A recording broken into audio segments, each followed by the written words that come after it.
이 세상이 온통 어둠의 주관자인 마귀가 자기 세상으로 삼고 짙은 어둠 가운데로 이끌어가지만 빛 되시는 주님께서 오늘 우리 속에 들어오셔서 죽으시고 부활하신 그 은혜로 우리로 빛의 자녀 삼아주시고 우리로 주님의 빛을 쫓아갈 수 있도록 인도해 주시니 감사합니다. 이 아침에도 주님의 사랑스러운 음성을 듣게 하시고 주님의 그 놀라운 말씀으로 저희들의 영혼이 다시 소생하고 힘을 얻는 복된 시간 되게 하옵소서. 감사하옵고 예수님의 이름으로 기도했사옵나이다. 아멘. 오늘부터는 요한계시록 말씀입니다. 요한계시록 오늘은 1장 1절부터 8절까지 말씀 보시겠습니다.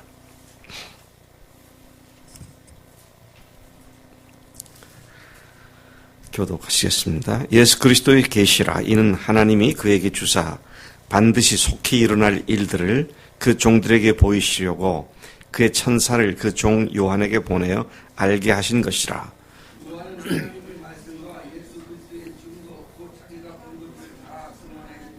이 예언의 말씀을 읽는 자와 듣는 자와 그 가운데 기록한 것을 지키는 자는 복이 있나니 때가 가까움이라.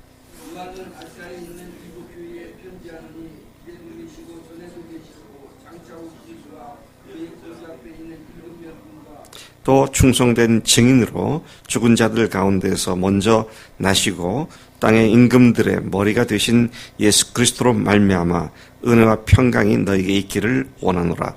우리를 사랑하사 그의 피로 우리 죄에서 우리를 해방하시고 그의 아버지 하나님을 대하여 우리를 나라와 제사장을 삼으신 그에게 영광과 능력이 세세토록 있기를 원하노라. 아멘. 볼지어다 그가 구름을 타고 오시리라. 각 사람의 눈이 그를 보겠고 그를 찌른 자들도 볼 것이요 땅에 있는 모든 족속이 그로 말미암아 애곡하리니 그러하리라. 아멘. 주 하나님이 이르시되 나는 알파와 오메가라. 이제도 있고 전에도 있었고 장차 올 자요 전능한 자라 하시더라. 아멘. 아멘.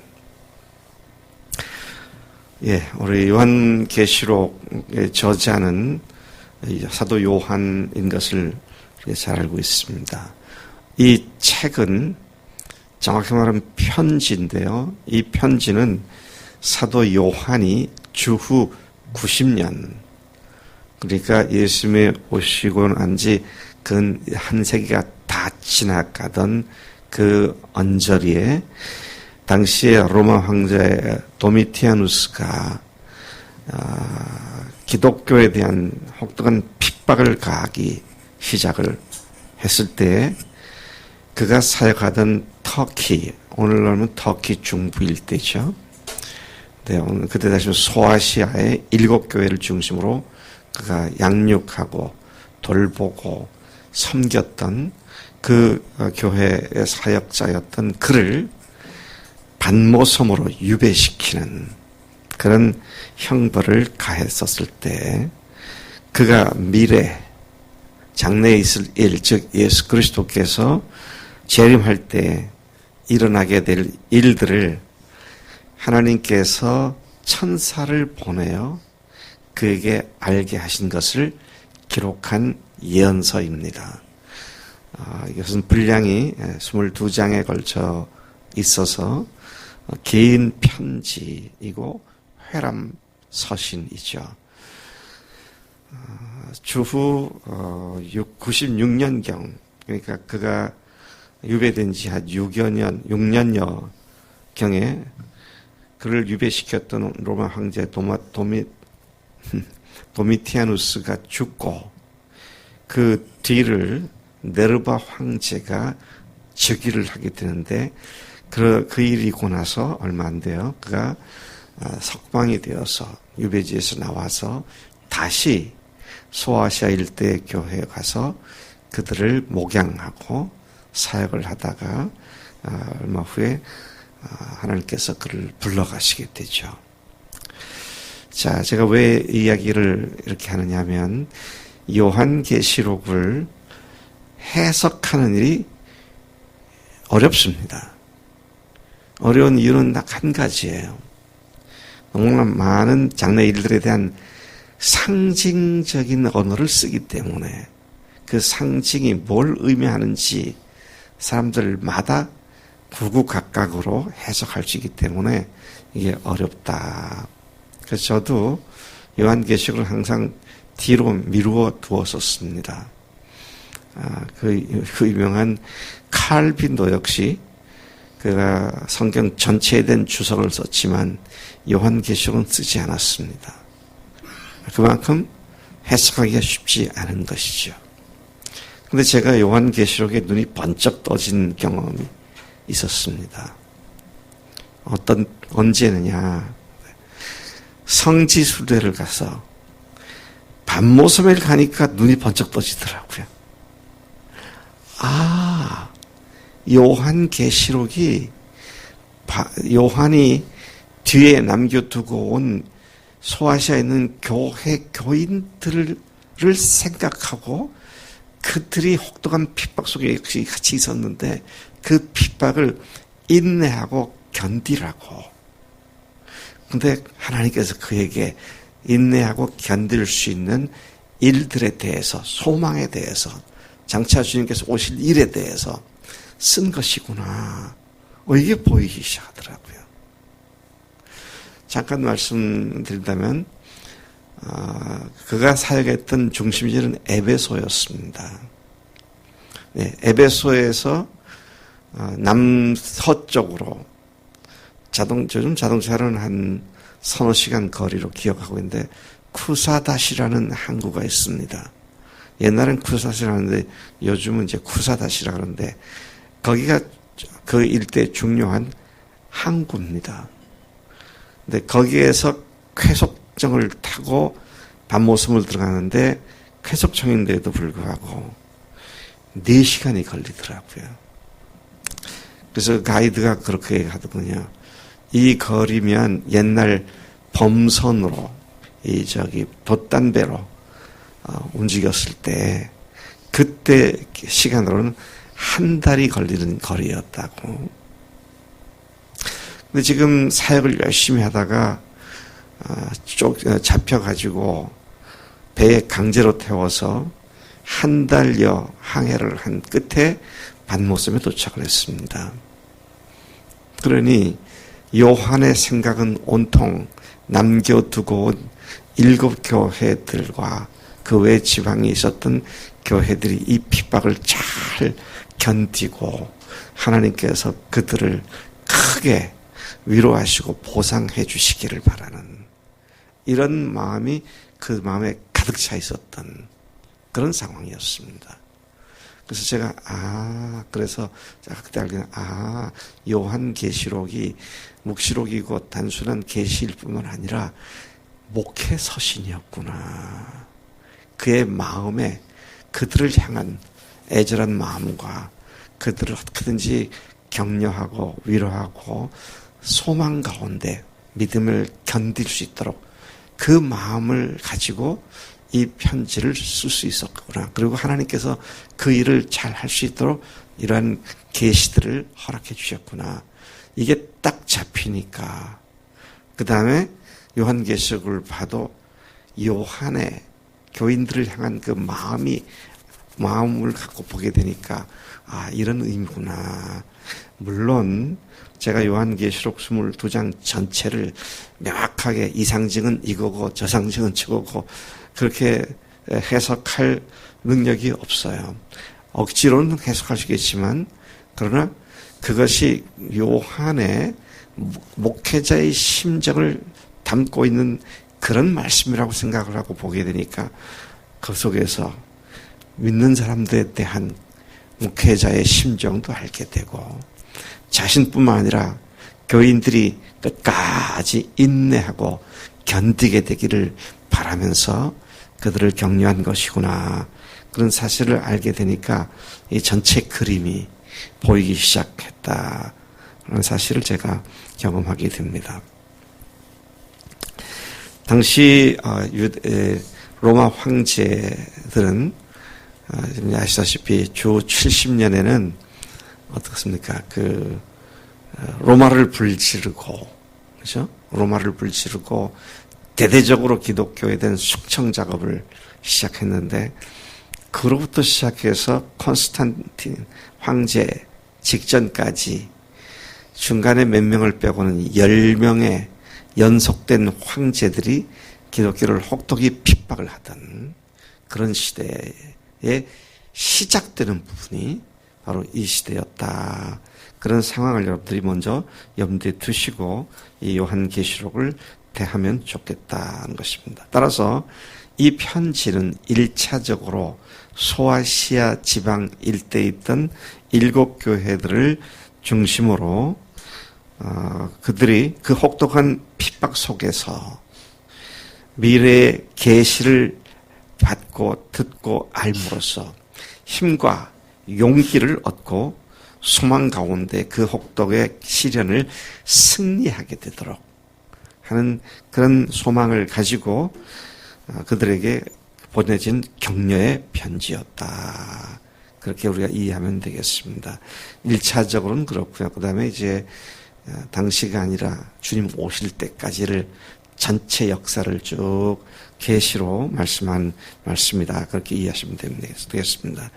여기서 천사를 통해 요한이 받은 미래에 대한 계시는 그리스도께서 교회와 그 안에 있는 성도들로 하여금 악의 세력이 주장하는 이 세상을 이기게 하고, 또 주님께서 그 악한 세력을 심판하고 새로운 세상을 시작하시게 한다는 희망을 담은 말씀인 것이죠. 그리고 복음을 위해 박해를 받거나 고통당하는 이들에게 인내로서 믿음의 선한 싸움을 지속하라는 용기를 북돋는 말씀이기도 합니다. 이 요한계시록의 내용의 골자는 마지막 날 주님께서 사탄과 인간의 죄악 때문에 부패한 세계를 심판의 끝장내시고 그리스도 그분께서 세상의 주권자로서 온전히 통치하는 새로운 영원한 하나님 나라가 임하게 된다. 이게 이제 핵심적인 골자라고 이해를 하면 되겠습니다. 그래서 많은 사람들이 이 말씀에 대해서 이렇게 얘기합니다. 구약의 첫 번째 장이 창세기 1장이잖아요. 그리고 성경 전체 신약까지의 제일 끝장이 요한계시록 22장입니다. 그래서 창세기 1장이 천지창조라고 한다면 오늘 우리가 시작하게 된 이 요한계시록 22장은 새 하늘과 새 땅의 지상 임재로 하나님의 나라와 하나님의 땅이 다 이 세상에 임하는 것으로서 장엄하게 성경이 마무리되고 있음을 우리가 보게 된다. 그렇게들 얘기하기도 합니다. 따라서 우리는 새로운, 그래서 이제 그 신천지가 이 새하늘과 새 땅 지들한테 임하는 거다. 이러면서 이제 그렇게 하는 건데요. 신천지, 우리 좀 구분하기 위해서 신천, 신지. 그렇게 얘기하거든요. 신천, 신지. 새하늘과 새 땅이 다시 임하게 되는 마지막 소망으로 이 말씀이 마무리되고 있다. 자, 이런 맥락에서 오늘 1절부터 8절까지를 잠깐만 보면 1절부터 3절까지에는 이 요한계시록은 예수 그리스도에 관한 것이다. 그랬어요. 자, 우리가 먼저 알아야 할 요한계시록이 예수님에 관한 얘기구나. 그 다음에 하나님께서 천사를 그의 종 요한에게 보내어 알게 하신 것이다. 알려준 자는 천사고요. 계시를 받은 자는 사도 요한이고, 그렇게 하게 하신 분은 하나님이시고, 이제 그렇게 하면서 반드시 속히 일어날 것을 말한 것이다. 이 요한계시록은 요한 자신이 듣고 본 하나님의 말씀과 예수 그리스도의 증거를 모두 그가 본대로 증언한 것이기도 하고, 속히 이루어질 이 예언의 말씀을 읽는 자, 듣는 자, 그리고 그 말씀을 지키는 자가 복이 있다. 그렇게 말씀을 하면서 요한계시록을 시작합니다. 오늘 우리가 하나님 말씀을, 특히 요한계시록을, 좀 크게는 성경 전체를 듣고 보고 읽는 자의 복이 이미 우리 가운데 임하고 있는 줄로 믿습니다. 4절부터 6절까지 이 편지는 요한이 아시아의 7교회에 보낸 것이다. 딱 명시가 되어 있습니다. 7교회에 보낸 것으로 현재, 과거, 그리고 앞으로도 계시면서 재림하실 분. 뒤에는 알파와 오메가. 이제도 계시고, 이제 과거에도 계셨고, 앞으로도 오실 분. 이런 표현이 여러 번 나오게 되는데, 시 공간을 초월해서 존재하시는 하나님이신 예수님. 그분이 그 앞에, 그분의 보좌 앞에 7영이 서 있고, 충성된 증인으로 죽은 자들 중에서 먼저 부활하시고, 그래서 여기서 보면 요한이 증인들이 많이 있지만, 그러나 그들 가운데 예수님께서는 먼저 부활하신 분으로서 그렇게 얘기를 하고, 왕들의 머리가 되셨다. 왕 중에 왕이 되신 분. 참 놀랍습니다. 왜냐하면요, 지금 도미티아누스 황제에 의해서 유배되어 있잖아요. 믿는 사람들이 왕들을, 세상 왕들에 의해서 핍박을 받고 있습니다. 근데 거기다가 대놓고 이 요한이 그분은 왕들의 주가 되신다. 왕의 왕이다. King of Kings. 이렇게 선포하면서 그분이 하나님이시고 왕이시고 주인이라는 사실을 선포하고 있는 것을 보게 됩니다. 그 예수 그리스도로부터 은혜와 평강이 교인들에게 있기를 원한다고 축복하고 있습니다. 그분 예수님은 우리를 사랑하사 그 피로 우리 죄에서 우리를 해방시켜 주셨고, 그리고 우리를 아버지 하나님을 위하여 나라와 제사장으로 삼으신 그분에게 영광과 능력이 세세토록 있기를 원한다고 말하고 있는 것입니다. 여러분, 우리가 예수님의 보혈로 죄사함 받고 부활로 확증을 얻은 자들, 그래서 하나님의 자녀가 된 자들이잖아요. 근데 그렇게 하기 위해서 아들을 보내신 것으로 끝난 것이 아니잖아요. 어제도 성경 공부하면서 그런 얘기를 했는데 그건 시작입니다. 이제는 아들로 딸로 삼으신 지는 어떻게 하셨다고요? 나라와 제사장으로 삼으셔서 우리를 사명자로 세우셔서 세상을 주 앞으로 인도하고 교회를 온전하게 세우는 이 일에 우리를 부르신 줄로 믿습니다. 사도 요한이 교인들을 격려하면서 그들의 신분, 정체성을 이제는 나라와 하나님의 나라와 그분의 제사장으로 우리를 부르셨다. 이렇게 말씀을 하고 있는 것이죠. 그리고 그분은 반드시 다시 오신다. 7절에 재림에 대한 말씀을 하고 있습니다. 볼지어다 그가 구름을 타고 오시리라. 각 사람의 눈이 그를 보겠고 그를 찌른 자들도 볼 것이요 땅에 있는 모든 족속이 그로 말미암아 애곡하리니 그러하리라. 아멘. 요한은 주님의 재림을 분명하게 선포했습니다. 그분은 어떻게 오신다고요? 구름 타고 오신다 그랬습니다. 어떻게 된다고요? 각 사람이 볼 것이다 그랬어요.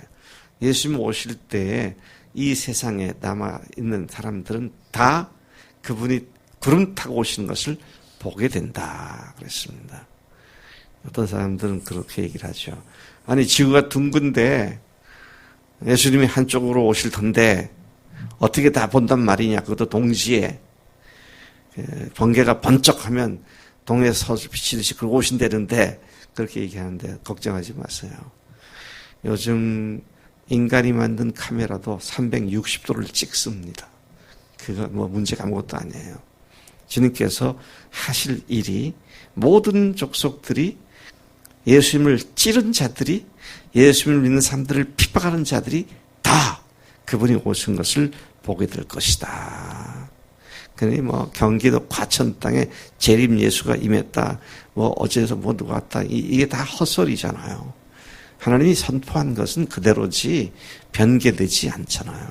자, 그런데 어떻게 되느냐. 그렇게 각 사람들을 보는데 그 사람들이 주님이 오시는 것을 보면서 애곡하리라. 통탄하리라. 슬피 울 것이다. 불신자들에게는 그분의 재림이 화가 된다. 그런 말씀을 말씀하고 있죠.